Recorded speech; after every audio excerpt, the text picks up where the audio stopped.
سڵاو، من ئارەزوو ئەلیاسی کوتی ڕۆژهەڵاتی کوردستان و لەدایک بووی شاری کرماشانم.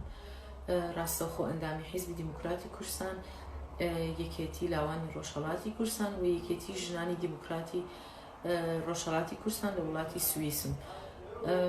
لەسەر کورتبوون و پێشمەرگەبوونی بابم گوشار و هەڕەشەی ڕژیمی دیکتاتۆری ئێرانمان لەسەر بووە و بە بنەماڵەوە نەمانتوانی و هەست بە ئەمنیەت بکەین. بۆیە لە ساڵی 2015 مەجبور بووین ئێران بەجێ بێڵێین. ئەمە چەند ساڵە لە سویس داوای مافی پەنابەری سیاسیمان کردەوە، بەداخەوە وڵاتی سویس داواکاریەکەمانی ڕەت کردووە.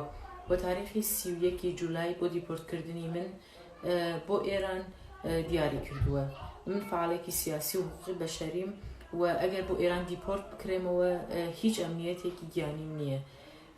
بۆیە لە هەموو ڕێکخراوەکانی مافی مرۆڤ داواکەم کە بەهانامەوە بێن و لە دیپۆرتکردنی من بۆ ئێران بەرگیری بکەن. سپاس.